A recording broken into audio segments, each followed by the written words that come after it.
Constables station ముందు ఏంటి nuisance? వీళ్ళని క్లియర్ చేయండి. పోలీస్ జులుం నశించాలి! నశించాలి! పోలీస్ సార్, జులుం నశించాలి! పోలీస్ జులుం ఏంటి?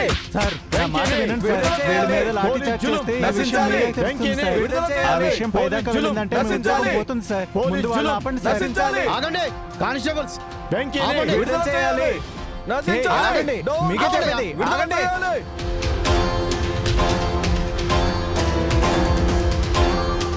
ఏంటయ్యా మీ గోల? అతను మర్డర్ అటెంప్ట్ చేశాడు. ఏదో నిరపరాధిని అరెస్ట్ చేసినట్టు అలా కూడా చేస్తారేంటి? ఈ ధర్నాలేంటి? చూడండి సార్, మీరు అతని మీద నేరారోపణ చేశారు, కానీ అతను ఏ నేరం చేయలేదు. అది నిరూపించాలంటే ఆయన బయటికి రావాలి. నో, అతన్ని వదిలే ప్రసక్తే లేదు. శ్రీహరి గారు, ఇతని ఇలా మాట విన్నాడండి. పై అధికారులను కలవాల్సిందే. ఆ? చూడండి ఎస్ఐ గారు, మీరు అఖిలాండేశ్వర్తో చేతులు కలిపారని మాకు తెలుసు. మర్యాదగా బెయిల్ పేపర్స్ తీసుకొని మా వెంకీబాబుని వదిలిపెడితే సరే సరి. లేదంటే ఈసారి కార్మికుల సంతకాలు కాదు, మొత్తం కార్మిక సోదరులను కలిసి కమిషనర్ గారిని కలుస్తాం. ఇక్కడ తేలని ఈ విషయాన్ని కమిషనర్ గారి దగ్గర తేల్చుకుందాం. పదండ్రా. ఆగండి అయ్యా, ఆగండి ఆగండి.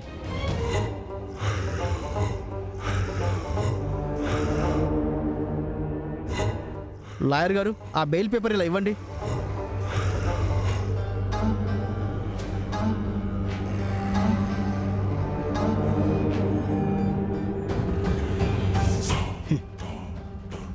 కానిస్టేబుల్, ఆయన రిలీజ్ చేయండి. Okay sir.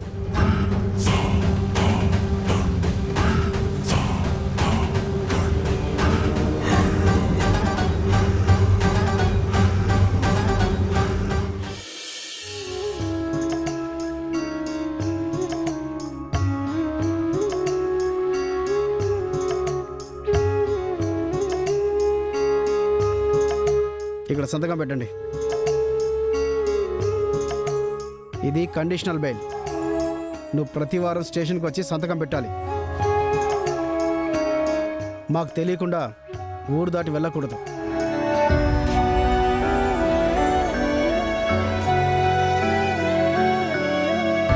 పదండి అంకుల్.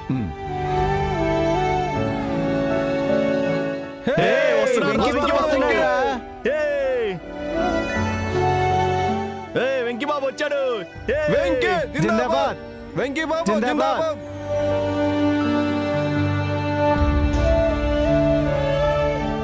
నేను ఏ తప్పు చేయలేదని నమ్మి నా మీద నమ్మకం ఉంచి ఇక్కడి వరకు వచ్చినందుకు మీ అందరికీ కృతజ్ఞతలు.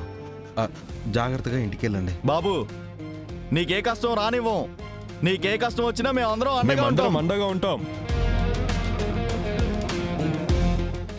సరే, మీరు జాగ్రత్తగా ఇంటికి వెళ్ళండి. పదండి. పదండ్రా.